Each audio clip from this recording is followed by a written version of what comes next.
Bismillah, Assalamualaikum warahmatullahi wabarakatuh. Alhamdulillahilladzi anzala al-furqana ala 'abdihi liyakuna lil-'alamin nadhira.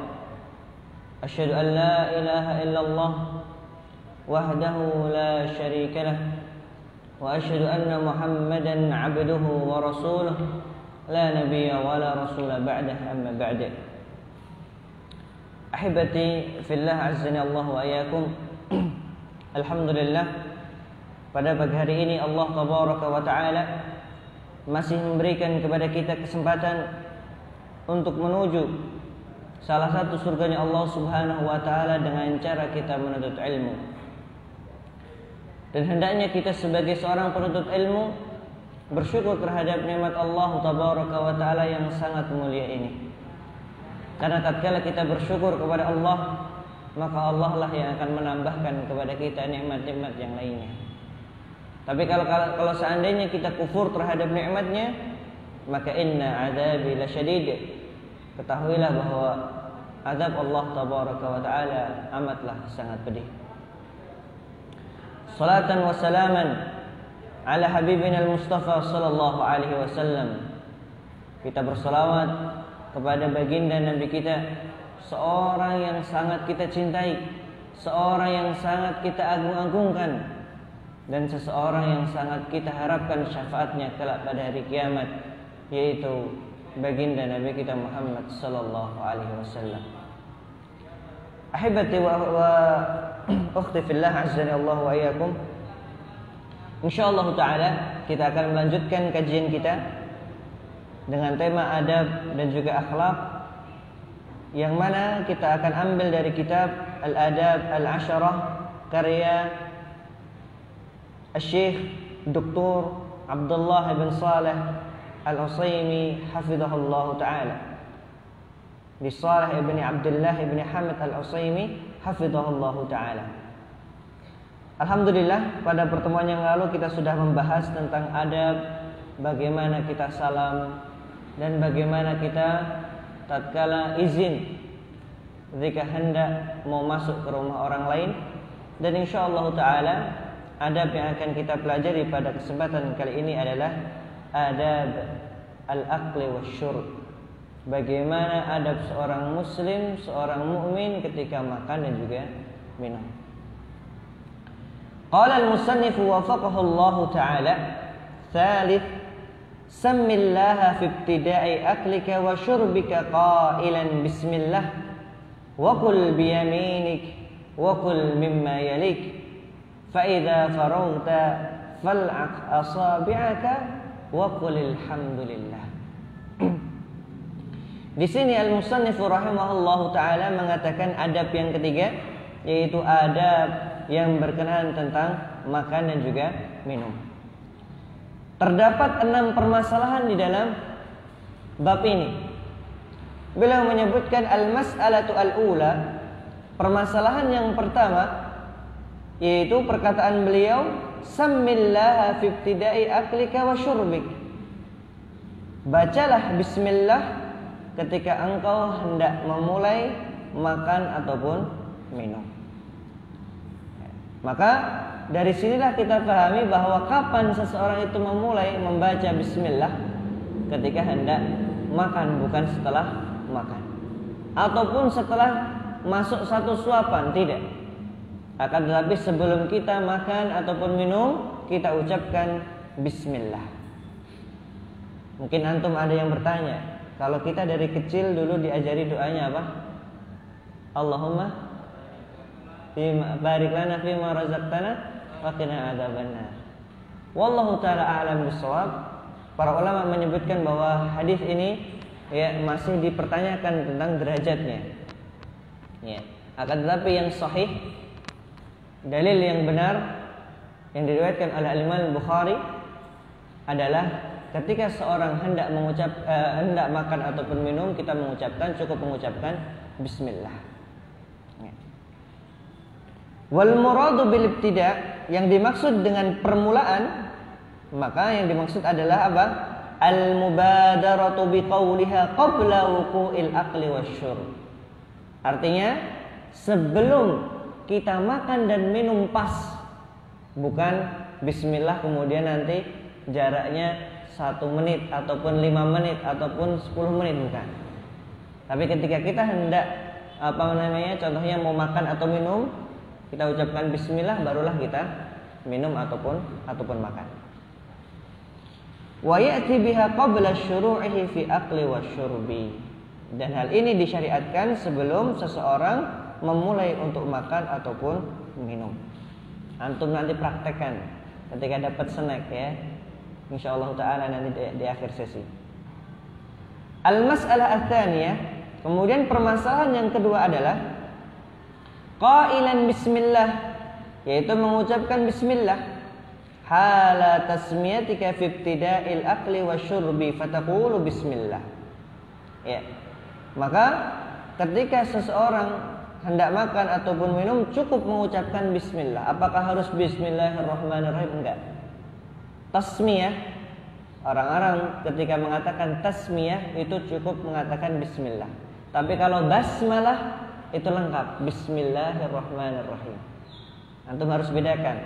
Ketika ada mendengar kajian mengucapkan tasmiyah, maka mengucapkan bismillah cukup.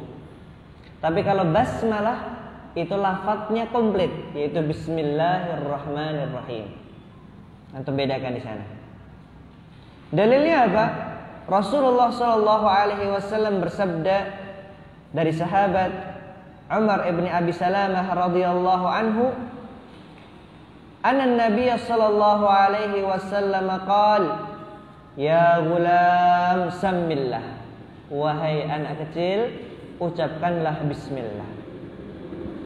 Wa kul biyaminik, dan makanlah dengan tangan kananmu. Wa kul mimma yalik, dan makanlah sesuatu yang paling dekat dengan dirimu." Nanti kita akan bahas apa yang dimaksud paling dekat dari kita.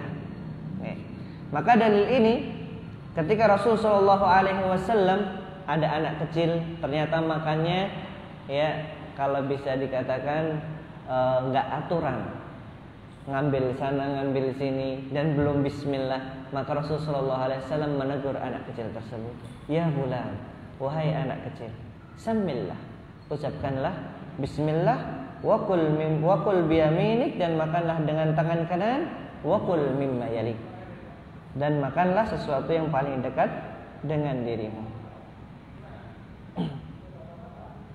Bahkan di dalam riwayat yang lain dikatakan secara jelas, idza akalta faqul bismillah, apabila engkau ingin makan maka ucapkanlah bismillah.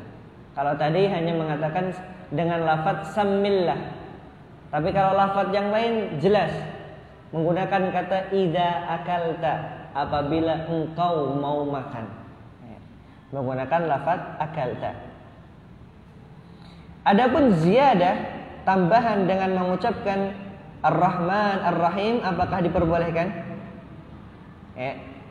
Maka di sini beliau mengatakan wa ziyadatu 'alaiha bi dzikrir rahman aw bi dzikrir rahmanir rahim aw bi idhafati ghairihima min al-asma'il husna aw ja'lihi mawdi'uha aw mudi'a ahadihima ka'an yaqul bismillahirrahmanir razzaq aw bismillahirrazzaqil karim, kullu dhalika yatahaqqaqu bihil amru wa ziyadah, fal ati biha hasalat minhu tasmiyah faqala bismillah thumma zada 'alaiha ma zada. Maka para ulama pun berbeda pendapat dalam hal ini. Apakah diperbolehkan menambah bismillahirrahmanirrahim atau mengucapkan bismillahirrazzaq atau bismillahirrahmanirrazzaq? Maka para ulama mengatakan fakhtara Abu Zakaria An-Nawawi wa Ibnu Taimiyah Al-Hafidz anna ziyadata akmal wa afdal. Beliau mengatakan bahwa tambahan Ar-Rahman Ar-Rahim ataupun Ar-Razzaq diperbolehkan, bahkan afdal, yang paling utama, kata Al-Imam An-Nawawi dan juga Al-Imam Ibnu Taimiyah Al-Hafidz. Ya. Kemudian ada yang mengatakan, adapun Abul Fudail Ibnu Hajar di dalam Fathul Bari, beliau mengatakan bahwa tambahan tersebut lam yakif ala dalilin khas yufidu anna ziyada akmal. Bahwa tambahan yang mengatakan bahwa menambahi Ar-Rahman Ar-Rahim adalah sempurna tidak ada dalilnya. Maka cukuplah kita mengatakan bismillah, kata Ibnu Hajar di dalam Fathul Bari. Dan beliau mengatakan di sini, adapun pendapat yang paling kuat adalah pendapatnya Ibnu Hajar Al-Asqalani radhiyallahu anhu, rahimahullahu taala rahmatan wasi'ah. Mana yang paling kuat? Beliau memilih pendapatnya Ibnu Hajar, yaitu cukup mengucapkan bismillah tanpa menambahi Ar-Rahman Ar-Rahim ataupun Ar-Razzaq. Wallahu taala a'lam bishawab. Kenapa beliau memilih demikian? Karena tambahan, karena Rasul sallallahu alaihi wasallam hanya mengucapkan samillah, tasmiyah. Tadi kita sudah katakan bahwa tasmiyah itu cukup mengatakan bismillah. Adapun basmalah barulah dikatakan bismillahirrahmanirrahim. Nah, maka ini pentingnya kita membedakan sebuah makna daripada sebuah kalimat, sebuah kata, agar kita lebih paham lagi, oh maksudnya adalah seperti ini ataupun seperti itu. Kemudian kita masuk ke al-mas'alah ats-tsalitsah, wa kul biyaminik, dan makanlah dengan tangan kananmu. Dan ini sudah ada dalilnya yang kita sebutkan tadi di atas, bahwa Rasul sallallahu alaihi wasallam jelas-jelas memerintahkan wakul, dan makanlah dengan tangan kananmu. Dan dalam kaidah usuliyah mengatakan al-amru yaqtadil wujub. Perintah itu menunjukkan suatu kewajiban. Illa ja'ad dalilu ala illa ja'ad dalil yadullu ala ghairihi. Kecuali ada dalil yang mengarahkan kepada makna kewajiban tadi. Maka ketika antum mendapatkan sebuah perintah di dalam ayat Al-Quran, hukum yang pertama kali adalah hukumnya wajib.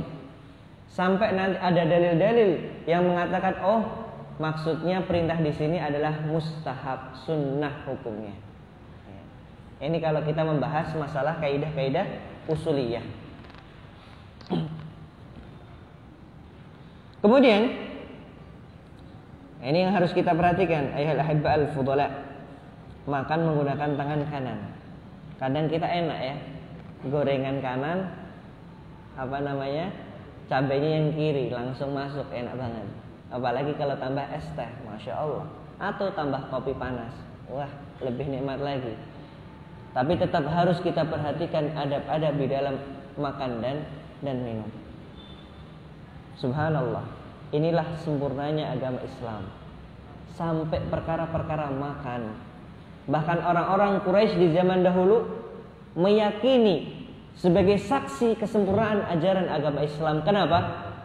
Sampai-sampai mereka mengatakan, sampai buang hajat pun Islam mengajarkan bagaimana tata caranya, bagaimana menghadapnya, bagaimana cara membasuhnya dan lain sebagainya, sudah diajarkan di dalam ajaran Islam. Alhamdulillah. Kemudian kita masuk ke al-mas'alah ar-rabi'ah, permasalahan yang keempat. Fi qawlihi wa kul mimma yalik, dan makanlah sesuatu yang paling dekat dengan dirimu. Ya. Sebagaimana hadis yang tadi kita sebutkan, Rasulullah SAW mengatakan, ya gulam sammillah wa kul biyaminik wa kul mimma yalik.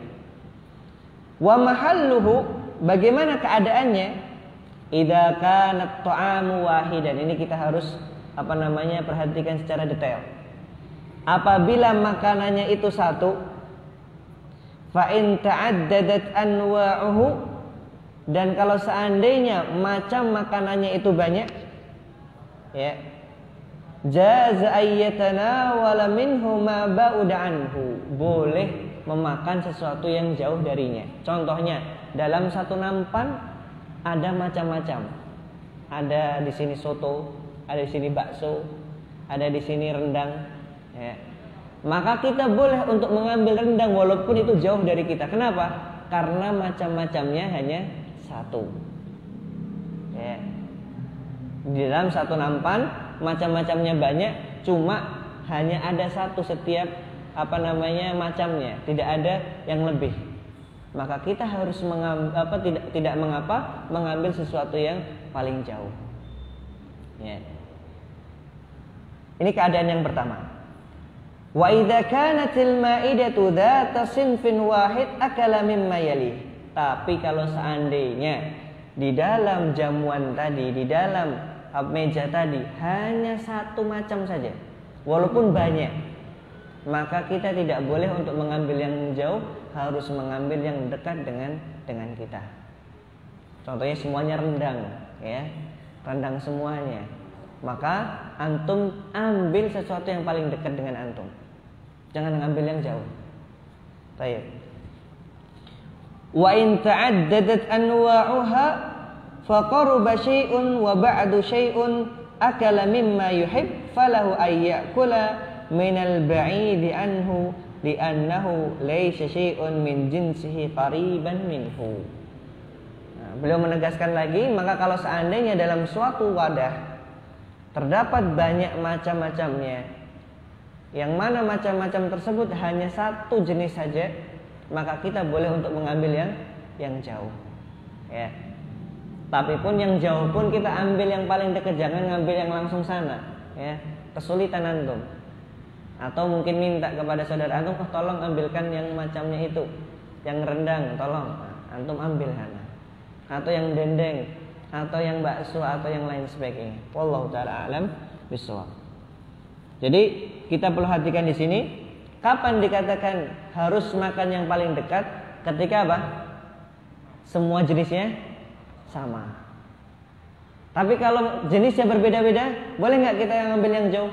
Diperbolehkan. Wallahu taala alam bishawab. Kemudian al-mas'alah al-khamisah, adab yang kelima di dalam bab ini. Fa idza faraghta fal'ak asabi'ak.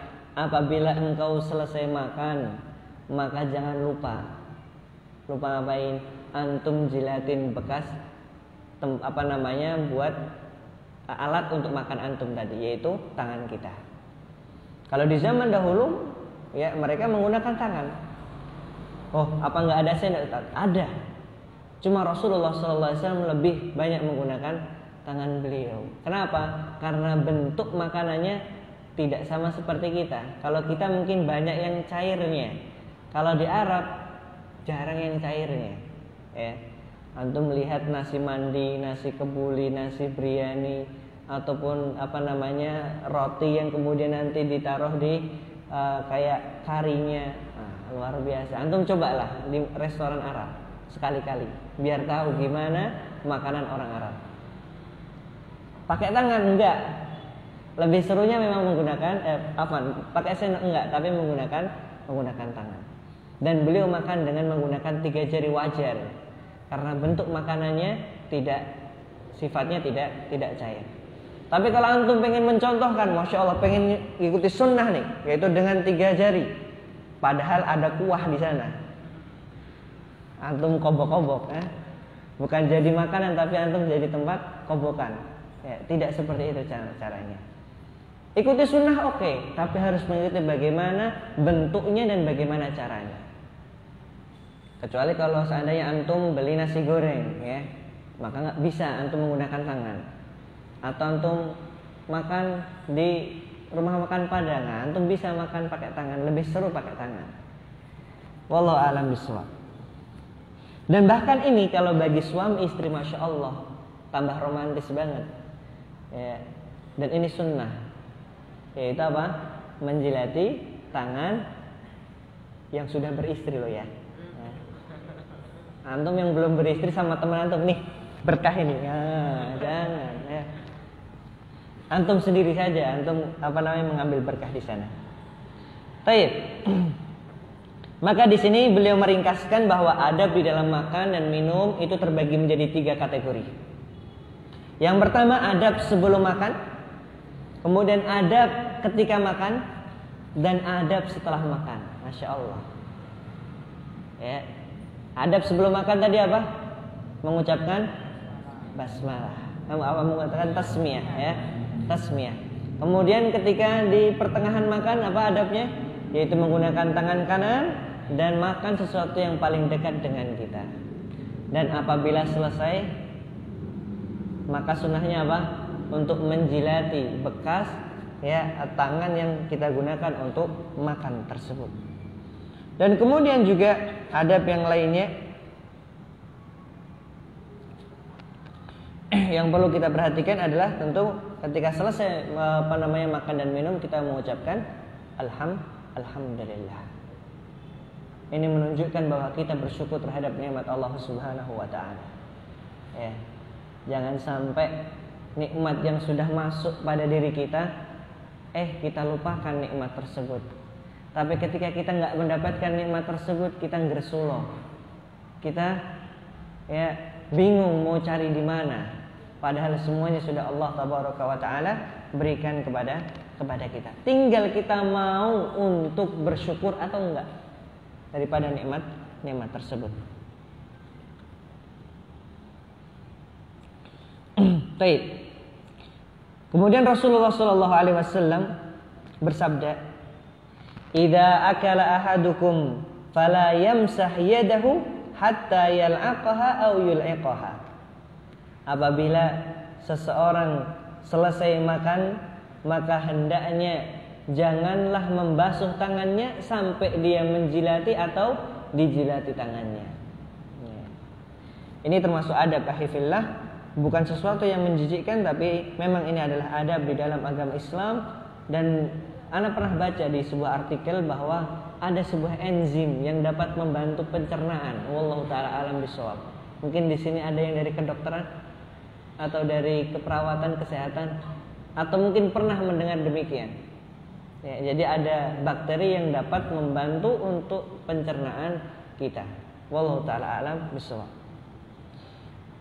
Wal mas'alatus sadisah, permasalahan yang keenam adalah wa qulil hamdulillah, dan bacalah alhamdulillah wa huwa fi muqabilit tasmiyati ba'dan fayaqulu ba'da firaghihi alhamdulillah. Dan tatkala seseorang selesai makan maka mengucapkan alhamdulillah. Atau di dalam riwayat yang lainnya mengatakan alhamdulillahi katsiran thayyiban mubarakan fih ghaira makfiyyin wala muwaddatin wala mustaghnan anhu rabbana. Antum bisa lihat di kitab Hisnul Muslim. Ya, kitab Hisnul Muslim itu kumpulan doa-doa. Harusnya antum punya, walaupun minimalnya yang versi yang kecil. Antum bawa di situ. Doa pagi petang, doa selesai makan, doa selesai sholat, dan lain sebagainya, banyak sekali. Dan insya Allah riwayat-riwayat di dalam kitab Hisnul Muslim adalah riwayat-riwayat yang benar, yang sampai kepada baginda Nabi kita Muhammad sallallahu alaihi wasallam. Dan bagaimana kalau seandainya seseorang itu lupa mengucapkan basmalah, mengucapkan tasmiyah? Maka para ulama mengatakan dalam sebuah hadisnya Rasulullah SAW mengatakan apabila seorang lupa ketika mengucapkan bismillah di ketika awal mau makan, maka mengucapkan bismillah awaluhu wa akhiruhu. Ini kalau lupa. Saat bagaimana kalau seandainya sudah selesai, sudah habis? Apakah harus mengucapkan bismillah awaluhu wa akhiruhu? Enggak perlu. Enggak perlu. Kemudian kita masuk kepada adab yang keempat. Ar-rabi', takallam bi tayyibil qawli fi khairin waqfid sawtaka mutamahhilan fi hadithik wa ansit liman kallamaka muqbilan alayh wa la tuqati'hu wa la tataqaddam baina yadil akbari bil kalam. Masya Allah. Ini adab bagaimana kita berbicara. Adab bagaimana seseorang itu ingin berucap ketika sama temannya, ketika sama yang lebih tua. Insya Allah kita akan pelajari pada bab ini. Qala asy-syarih wafaqahullah, berkata al-musannif rahimahullahu ta'ala, bab yang keempat adalah adabul kalam, adab berbicara. Wa fihi sab'ul masail, terdapat 7 permasalahan di sana. Al-mas'alah al-ula, Permasalahan yang pertama adalah takallam bi tayyibil qawli fi khairin. Berbicaralah dengan pembicaraan yang baik dalam kebaikan dan juga dalam kebaikan. Wa tayyibu minal qawli huwa at-tahiru as-salimu minal khubuthi. Dikatakan perkataan yang baik adalah perkataan yang terbebas atau bersih dari cela-mencela. Subhanallah. Inilah adab seorang muslim ketika berbicara. Wal 'abdu ma'murun fi mantiqihi bi amrayn. Rasulullah sallallahu alaihi wasallam menjelaskan, man kana yu'minu billahi wal yaumil akhir falyakul khairan aw liyasmut. Muttafaqun alaih. Rasul sallallahu alaihi wasallam bersabda dari sahabat Abi Hurairah radhiyallahu anhu, barang siapa yang beriman kepada Allah dan hari akhir, falyakul khairan aw liyasmut, maka hendaknya mengucapkan kebaikan atau diam. Falyakul khairan aw liyasmut. Maka di sini ada dua pilihan. Antum berbicara, yaitu berbicara dengan kebenaran, berbicara dengan yang hak, atau antum lebih baik diam daripada antum berbicara dengan dosa. Inilah syariat Islam yang memberikan warning atau memberikan batasan-batasan agar kita sebagai hambanya Allah Tabaraka wa Ta'ala tidak terjerumus pada ghibah, tidak terjerumus pada celah-mencela, tidak terjerumus pada perkataan-perkataan yang mengadu domba dan yang lain sebagainya.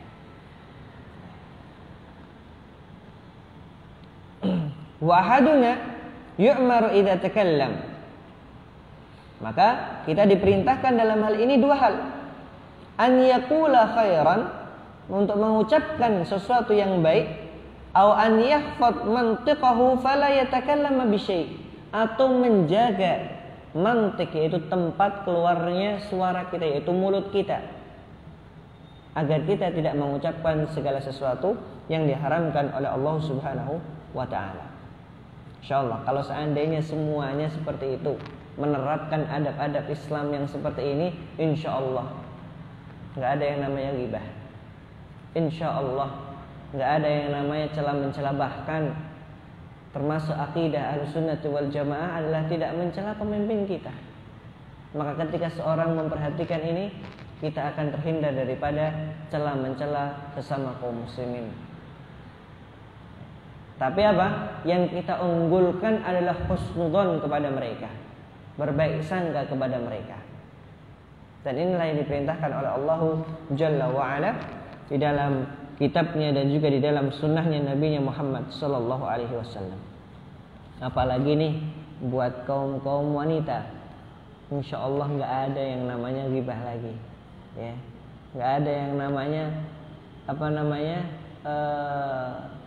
kalau istilah perempuan itu kalau nggak ngumpul dan kalau nggak ngomongin seseorang nggak seru katanya. Ya. Antum kalau laki-laki sama seperti itu, wah, antum dipertanyakan laki-lakinya. Ya.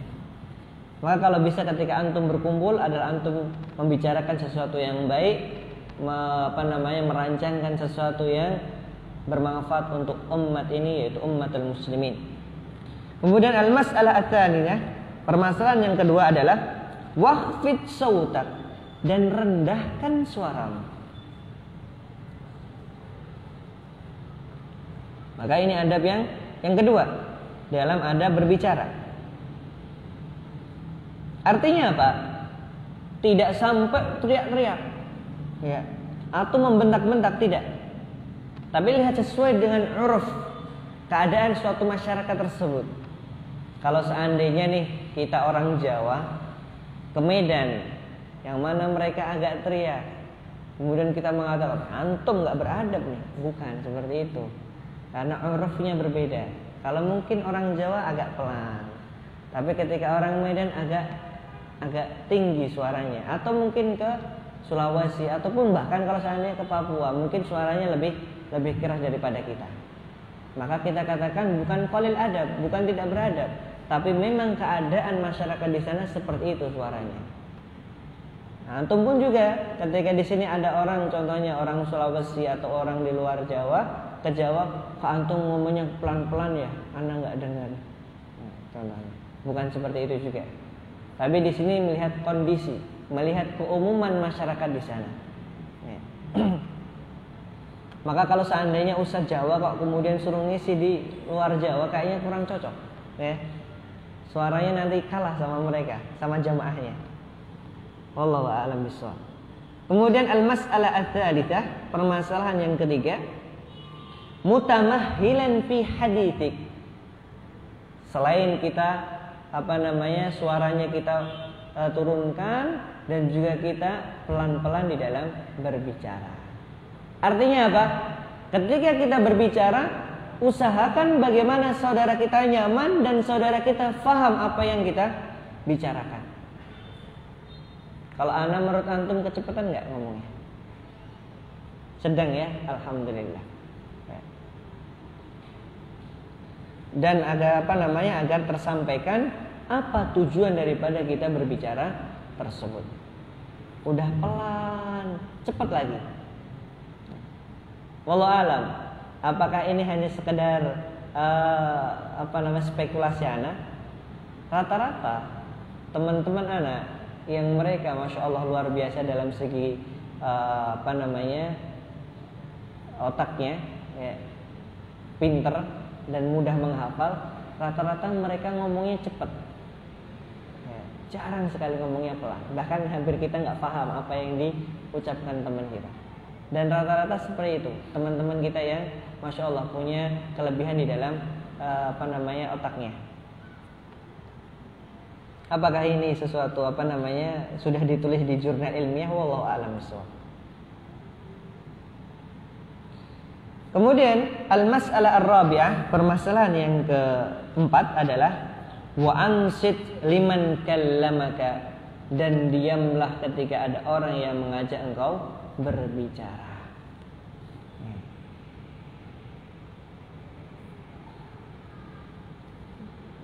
Hal ini sesuai dengan firman Allah tabaraka wa taala, wa idza quri'al qur'anu fastami'u lahu wa ansitu.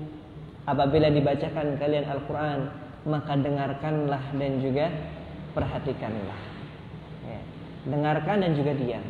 Jangan antum potong pembicaraannya. Dan ini pun juga sebenarnya etika di dalam ketika seorang dalam debat contohnya. Kalau kita melihat sekarang antum di TV-TV, masya Allah, ya, mungkin antum penggemar salah satu acara debat di TV. Ketika ada yang berbicara, ada yang motong. Ketika ada yang menjelaskan, ada yang motong. Maka inilah bukan termasuk adab-adab dalam syariat Islam. Bagaimana adabnya ketika seorang berbicara, maka kita dengarkan sampai selesai apa yang dia inginkan, barulah kita ingin membantah ataupun ingin menjawab pertanyaan orang tersebut. Kemudian al-mas'alah al-khamisah, permasalahan yang kelima adalah muqbilan alaihi, ay musyrifan bi sautika adh-dhahir min badanika alaihi. Artinya apa? Ketika kita diajak bicara atau kita berbicara kepada orang lain, hendaknya badan kita pun juga mengarahkan kepada mereka. Bukan contohnya, antum bisa bayangkan, anak ketika ceramah seperti ini, antum di sana gimana rasanya?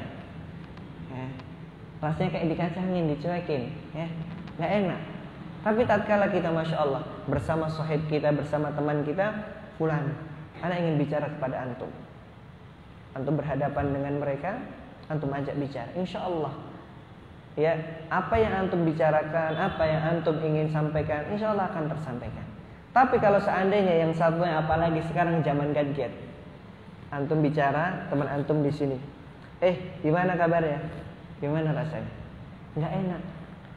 Tapi tatkala kita masya Allah kita duduk bersama, ya akhi, kaifa haluk, bagaimana keadaan antum, sama-sama kita duduk berhadapan, maka enak suasananya. Ini nih yang bikin terkadang ya, katanya yang jauh jadi dekat, tapi yang dekat semakin jauh. Naudzubillah, tsumma naudzubillah. Kemudian permasalahan yang keenam adalah wala tuqati'hu, dan jangan sekali-kali untuk memotong ucapan dia. Belum selesai berbicara sudah kita potong. Ya, akhirnya apa yang ingin dia sampaikan, lupa terkadang. Ya. Dan ini sering kita rasakan ketika kita pengen menjelaskan segala sesuatu, kemudian ada yang memotong, kemudian pengen melanjutkan, apa ya tadi anak pengen bicara sama antum jadi lupa. Ya. Akhirnya faidah yang harusnya sempurna terpotong, tidak menjadi sempurna lagi. Kemudian al-mas'alah as-sabi'ah, permasalahan yang ketujuh adalah wala tataqaddam baina yadil akbari bil kalam. Jangan sampai antum mendahului orang yang lebih besar dalam berbicara. Karena syariat itu memuliakan orang yang lebih tua daripada kita. Kita harus memuliakan mereka dan mereka pun harus mencintai kita. Luar biasa. Dalam hadisnya bahwa kita pun diperintahkan untuk menghormati yang lebih tua, dan yang tua harus menyayangi yang muda. Antum jangan kebalik, merasa harus dihormati tapi antum nggak menyayangi. Nah, ini salah. Tapi ada feedback di sana. Ketika yang muda menghormati yang tua, kemudian yang tua menyayangi yang muda, insya Allah keharmonisasian akan nampak di sana. Biidznillah azza wa jalla. Dan tentunya di dalam masalah al-akbar, orang yang lebih tua, orang yang lebih besar, ini para ulama menjelaskan bahwa orang dikatakan besar, orang yang dikatakan tua itu pertama dalam umur. Kemudian yang kedua dalam masalah ilmu. Maka ketika para ulama menjelaskan hadis Rasulullah SAW pernah bersabda, al-barakatu ma'al akabir. Keberkahan itu bersama dengan orang yang lebih tua atau yang lebih besar. Artinya apa? Bahwa tua itu bisa dikatakan tua dari segi umur ataupun tua dari segi ilmu. Maka ketika antum contohnya di majlisul ilm, mungkin yang sekarang ada yang umurnya 30, anas kadang umurnya 30 ke bawah. Bukan berarti kita gila hormat, tidak. Akan tapi di dalam syariat Islam kita diperintahkan untuk menghormati yang lebih punya ilmu ataupun yang lebih tua daripada kita. Tapi kalau sama anak santai aja, kita temen nggak usah dibuat tegang. Oleh karenanya ahibati fillah azani Allah wa iyyakum, jangan sampai kita mendahului atau jangan sampai kita tidak sopan kepada yang lebih tua daripada kita. Terdapat hadis yang lainnya yang disebutkan oleh Rasulullah sallallahu alaihi wasallam, ketika itu ada para sahabat, yang satunya lebih muda, yang satunya sudah tua, ingin mendatangkan atau mengabarkan kepada Rasulullah sallallahu alaihi wasallam. Kemudian pemuda tadi langsung ketika sampai Rasulullah langsung mengabarkan apa informasi yang didapatkan, padahal ada yang lebih tua. Maka Rasulullah sallallahu alaihi wasallam pun akhirnya mengatakan kabir. Artinya apa? Yang lebih besar dulu, yang lebih tua dulu yang ngomong, antum nanti. Itulah yang dilakukan oleh Rasulullah sallallahu alaihi wasallam ketika ada yang memberikan informasi kepada beliau.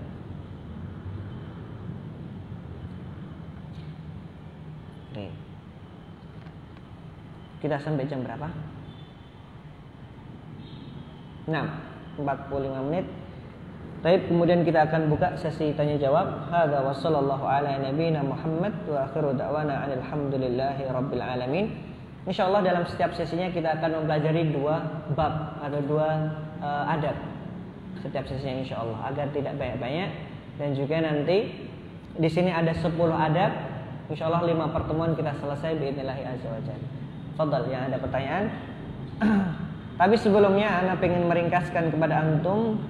Yang pertama adalah yang mungkin yang belum nulis, adab ketika makan terbagi menjadi 3 kategori. Yang pertama adab sebelum makan, yaitu mengucapkan tasmiyah.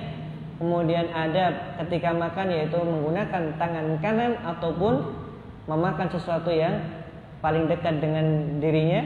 Kemudian yang ketiga adalah adab setelah makan, yaitu dengan kita membersihkan jari-jari yang kita gunakan untuk makan dan juga kita mengucapkan alhamdulillah. Kemudian adab ketika seseorang berbicara, yang pertama adalah hendaknya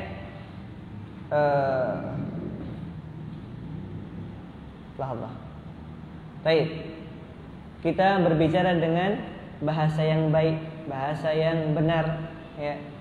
Dan kita gunakan dalam kita berbicara adalah untuk membicarakan sesuatu yang baik, yang dibenarkan oleh syariat. Kemudian merendahkan suara kita, tidak meninggikannya, dan juga mutamahilan, jangan tergesa-gesa ketika berbicara. Kemudian wa'ansit, memperhatikan, mendengarkan ketika seorang berbicara kepada antum. Dan juga muqabil, muqbilan alaih, berhadapan dengan orang tersebut. Wala tuqati'hu, dan jangan memotong perkataan orang lain, dan kita dahulukan orang yang lebih tua daripada kita. Wallahu taala a'lam bishawab. Di sini ada pertanyaan. Bagaimana kalau kita mengajak bicara orang tua atau mertua terlebih dahulu untuk menghidupkan suasana? Apakah ini boleh atau sebaliknya kita diam saja kalau tidak diajak bicara tetapi suasana seperti hening? Masya Allah, ya. Akhi fillah, azzanallahu wa iyyakum. Yang dimaksud di sini adalah ketika kita dalam suatu permasalahan, mendahulukan yang lebih tua itu ketika ada suatu permasalahan atau problem. Contohnya seperti yang dicontohkan oleh Rasulullah SAW, ada 2 orang yang ingin membawakan informasi kepada Rasulullah SAW. Kemudian yang muda tadi mendahului yang tua. Maka Rasulullah SAW mengatakan kabir, yang dewasa dulu, yang lebih tua dulu. Atau mungkin ketika antum lagi musyawarah, maka kita dahulukan yang lebih tua ketika memang ada. Tapi kalau seandainya nggak ada dan kita diperintahkan, dipersilahkan, maka tafadhol, antum tidak mengapa untuk memulai pembicaraan, ya. Jadi bukan serta-merta ketika antum duduk sama mertua antum, contohnya lagi PDKT, ya. Kemudian antum, wah, adabnya ini yang lebih tua dulu, tak diam, bukan. Karena memang dalam situasi kondisi yang tidak membicarakan suatu permasalahan. Maka ketika itu antum ajak bicara, beliau mengucapkan salam, antum ajak gimana kabarnya Mbah, gimana kabarnya Umi, nggak masalah, ya, untuk menghidupkan suatu suasana. Apakah menjilat sisa makanan yang ada di tangan kiri termasuk makan dengan tangan kiri? Baik, masya Allah. Ya, antum menjilat sisa makanan di tangan kiri berarti antum makannya pakai tangan kiri harusnya. Ya. Caranya gimana? Ya. Jadi ketika memang antum makan, maka gunakan tangan yang kanan. Apakah boleh menggunakan tangan kiri?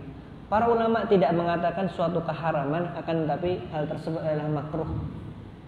Tapi makruhnya para ulama adalah sesuatu yang tercela, sesuatu yang tidak dipuji oleh syariat. Maka di sini apakah termasuk makan dengan tangan kiri? Iya. Antum sama saja makan dengan kiri antum. Wallahu a'lam bishawab.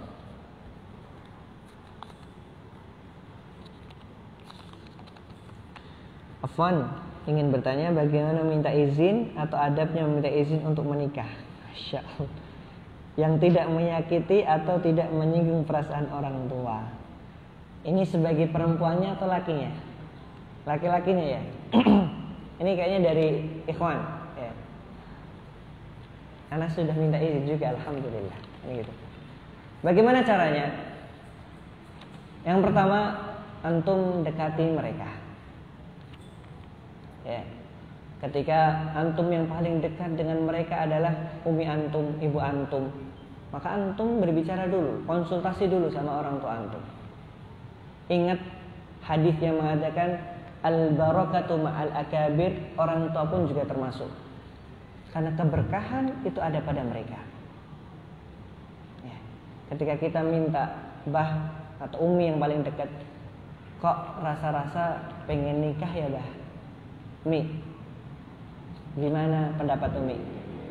Maka insya Allah orang tua akan memberikan sebuah konsultasi, memberikan sebuah solusi. Maka di situ antum kalau seandainya yang lihat ada jalannya, ada alamat tanda-tanda kalau diridhoi, diperbolehkan, ya ahlan wa sahlan, antum baru mengatakan gini nih, kok ana suka fulan atau suka fulan, orangnya seperti ini, antum jelaskan dulu keadaannya seperti ini, apakah dia salehah, kemudian dia sering puasa, kemudian masya Allah suka berbakti sama orang tua, dan sekarang lagi belajar di sini dan di situ. Insya Allah ketika antum konsultasi dengan baik kepada mereka, mereka pun juga akan memberikan ya feedback yang positif biidznillah azza wajalla. Dan rata-rata orang tua itu hanya berpikir bagaimana kehidupan antum setelah menikah. Artinya antum itu setelah menikah, apa yang antum akan berikan kepada istri antum atau suami antum, itu yang akan diperhatikan sama orang tua. Maka ketika antum sudah meyakinkan mereka, antum bisa ya, dan bukan hanya sekedar hawa nafsu semata, maka insya Allah Ta'ala Allah akan memudahkan jalan antum. Dan kalau antum pengen cari jodoh nikah, ke Pak takmirnya ya. Nanti ke Pak siapa namanya? Pak Syafi'i insyaallah taala ya. Wallahu a'lam bishawab. Kalau itu yang Anda lakukan ya. Artinya yang pribadi sendiri yang paling dekat dengan kita adalah umi, ibu. Maka Anda konsultasikan dulu sama ibu, barulah ketika umi sepakat, oke. Kemudian setelah itu Anda ngajak duduk untuk membicarakan sesuatu yang urgen. Bi, saya pengen duduk bersama, pengen membicarakan sesuatu yang agak sifatnya agak serius. Barulah katakan semuanya. Alhamdulillah. Assalamualaikum. Waalaikumsalam warahmatullahi wabarakatuh. Bagaimana hukum jika makan dengan kedua tangan? Caranya gimana? Kayak gini ya. Wallahu ta'ala alam bisawab. Prakteknya pun agak sulit juga. Tapi Rasulullah SAW ya, beliau makan dengan 3 jari ketika makanannya sifatnya bukan sifat yang basah atau yang cair. Maka antum contoh Rasulullah SAW. Boleh atau tidaknya kita katakan tadi bahwa makan menggunakan tangan kiri hukumnya bukan haram, tapi makruh di dalam syariat Islam. Tapi makruhnya adalah sesuatu yang tercela, sesuatu yang tidak bagus dilihat oleh syariat. Bayangkan antum buang hajat, kalau bersihkan pakai yang mana? Pakai yang kiri. Maka para ulama mengatakan kiri itu sesuatu yang digunakan untuk yang jelek ya. Contohnya ketika seorang masuk ke masjid menggunakan kaki kanan, yaitu masuk kepada rumahnya Allah Subhanahu wa taala. Ketika antum keluar, antum menuju dunia yang antum mencari di sana, yang dunia lebih buruk daripada bangkai kambing, maka antum menggunakan kaki kiri. Kemudian ketika antum ke kamar mandi, antum masuk, antum menggunakan kaki kiri juga. Maka disinilah kita menggunakan tangan kanan karena bermaksud bahwa tangan kanan adalah sesuatu yang baik.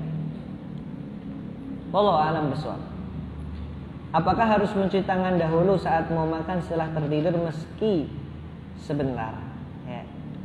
Baik, barakallahu fiik. Untuk masalah apakah harus mencuci tangan, tentunya tidak ada dalil yang mengatakan harus mencuci tangan ini secara kesehatan. Ya.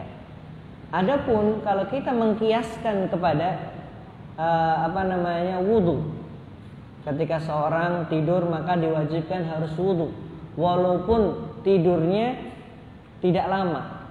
Kenapa? Karena seseorang tidak tahu kemana tangannya berada.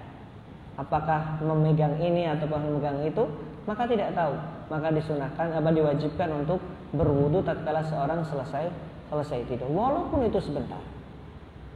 Maka kalau seandainya antum memperhatikan di sini, ya walaupun antum tidur sebentar, tapi antum sadar tidak tangan antum kemana-mana? Tidak sadar. Bisa jadi terkena sesuatu yang najis, bisa jadi terkena sesuatu yang kotor. Maka lebih baiknya adalah untuk mencuci tangan terlebih dahulu.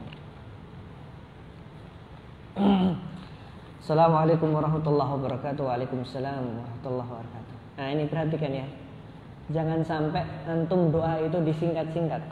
Assalamualaikum WRBB ya. Atau Rasulullah SAW antum ganti SAW ya. Jangan SWT ya.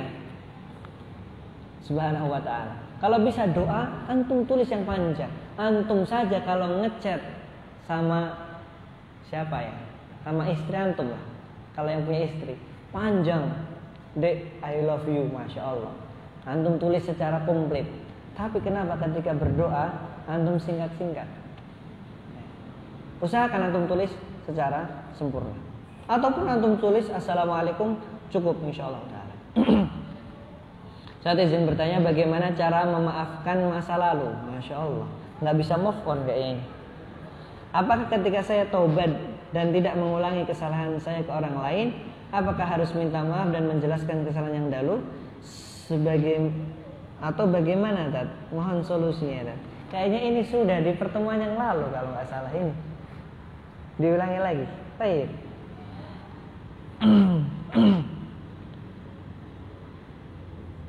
Ini memaafkan masa lalu itu emangnya masa lalu punya salah sama antum? Atau antum yang punya salah? Kan gitu. Ya.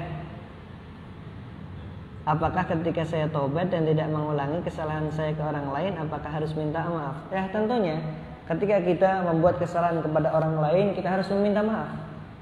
Ya, apalagi hak dari segi harta ketika kita ambil, maka wajib kita mengembalikan hak tersebut. Maka syarat yang disebutkan oleh Imam Nawawi dan juga ulama-ulama yang lainnya adalah tatkala seseorang itu ingin bertaubat adalah yang pertama an-nadamah, penyesalan. Dan tidak mengulangi lagi, dan merasa bahwa dirinya ya kelak ketika mengingat dosanya hatinya selalu berguncang, hatinya selalu takut kepada Allah Subhanahu wa taala. Dan kemudian ketika berhubungan dengan hak orang lain, maka harus dikembalikan hak tersebut. Antum contohnya gosok yang tadinya kesini menggunakan sendal swallow, pulang bawa sendal eger. Nah, antum balikkan itu. Jangan sampai kesini lagi bawa eger, pulangnya bawa ray. Nah, ini nggak bagus juga, ya. Maka harus antum balikkan. Antum karena itu adalah hak saudara antum. Kita tidak boleh mengambil harta orang lain tanpa cara yang benar. Itu yang pertama. Kemudian yang kedua, dengan cara tidak mengulangi, betul. Kita tidak boleh mengulangi perbuatan-perbuatan yang sifatnya adalah dosa. Jadi kemudian di sini dikatakan, dan apakah harus menjelaskan kesalahan yang dulu? Artinya apa dulu? Ketika antum meminta maaf, orang lain bingung. Antum mau minta maaf apa? Antum jelaskan tentunya.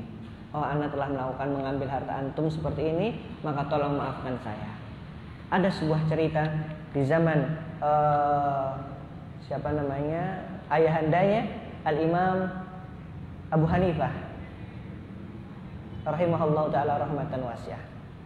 Ayahanda beliau ketika itu mengambil buah di suatu kebun, yang mana kebun tersebut tangkainya menjulang ke jalan, dan beliau ambil buah yang keluar dari kebun tersebut karena kelaparan.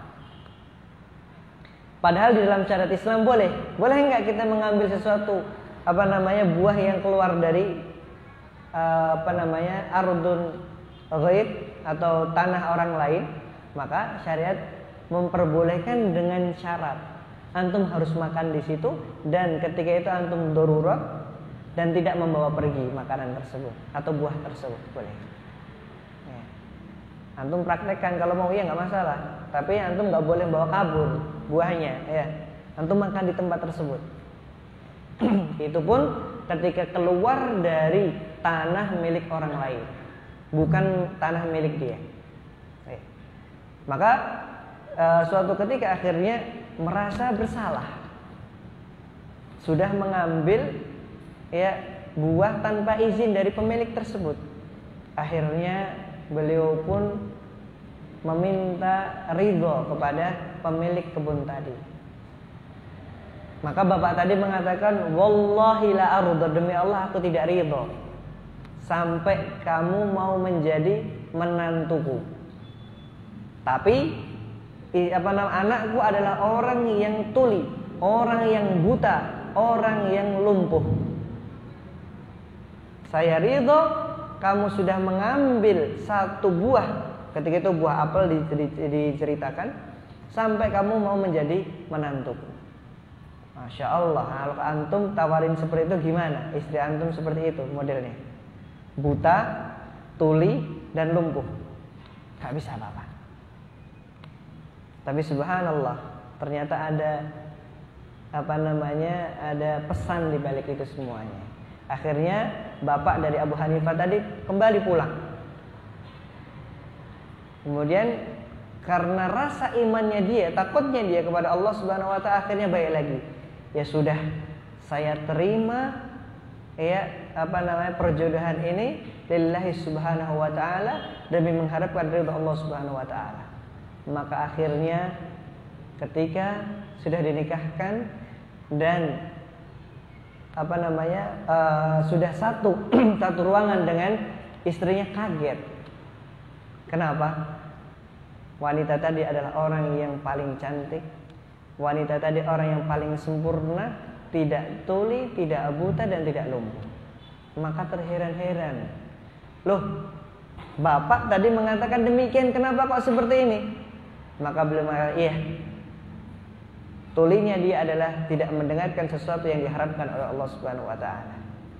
Butanya dia adalah dia tidak melihat sesuatu yang diharamkan oleh Allah Subhanahu wa taala. Dan lumpuhnya dia adalah lumpuh yang tidak membawa kakinya untuk menuju kemaksiatan kepada Allah Subhanahu wa taala. Masya Allah. Kalau antum dapat seperti ini rasanya gimana? Sesuatu hadiah yang sangat luar biasa dari Allah Subhanahu wa taala, karena rasa takut dia kepada Allah Tabaraka wa taala. Wallahu a'lam bishawab. Assalamualaikum warahmatullahi wabarakatuh. Bagaimana dengan mengambil hak orang lain? Apakah harus dikembalikan dan minta maaf? Dan bagaimana cara taubat? Iya. Nah, tatkala kita ingin bertaubat dari sesuatu yang memiliki hubungan dengan hak orang lain, adalah dengan cara kita mengembalikan dan juga tentunya meminta maaf kepada orang tersebut yang kita ambil haknya. Wallahu a'lam bishawab. Kemudian assalamualaikum warahmatullahi wabarakatuh. Waalaikumsalam. Oh, ini sudah. Baik. Masyaallah, alhamdulillah intahayna min darsina fi hadzal yaum wa nas'alullaha tabaraka wa ta'ala ay yarzuqana 'ilman nafi' wal 'amal salih wa ay yarzuqana istiqamata fi talabatil ilmi. Amin ya rabbal alamin. Ya muqallibal qulub, tsabbit qulubana 'ala dinik, wa ya musarrifal qulub, sarrif qulubana ila ta'atik. Amin ya rabbal alamin. Akhi fillah, jangan lupa antum banyak-banyak berdoa kepada Allah Subhanahu wa taala. Jangan lupa juga kita memohon ampun kepada Allah Subhanahu wa taala, karena kita tidak mampu melakukan sesuatu kecuali dengan izin Allah. Terkadang kita tidak merasa bahwa kita melakukan suatu kesalahan, maka kita segera bertobat kepada Allah Subhanahu wa taala. Terlebih sekarang kita di zaman penuh dengan fitnah, penuh dengan huru-hara. Ya, bahkan dikatakan oleh Rasulullah SAW, ada seorang yang paginya mukmin, sorenya kafir. Ada yang sorenya mukmin, paginya kafir. Maka dengan satu cara, yaitu badiru bil a'mal, segeralah antum beramal. Yang belum nikah segera nikah. Ya. Yang belum nikah segera nikah, jangan ditunda-tunda. Wallahu a'lam bishawab. Nakhtatim bidua kafaratul majlis. Subhanakallahumma wa bihamdika asyhadu an la ilaha illa anta astaghfiruka wa atubu ilaik. Assalamualaikum warahmatullahi wabarakatuh.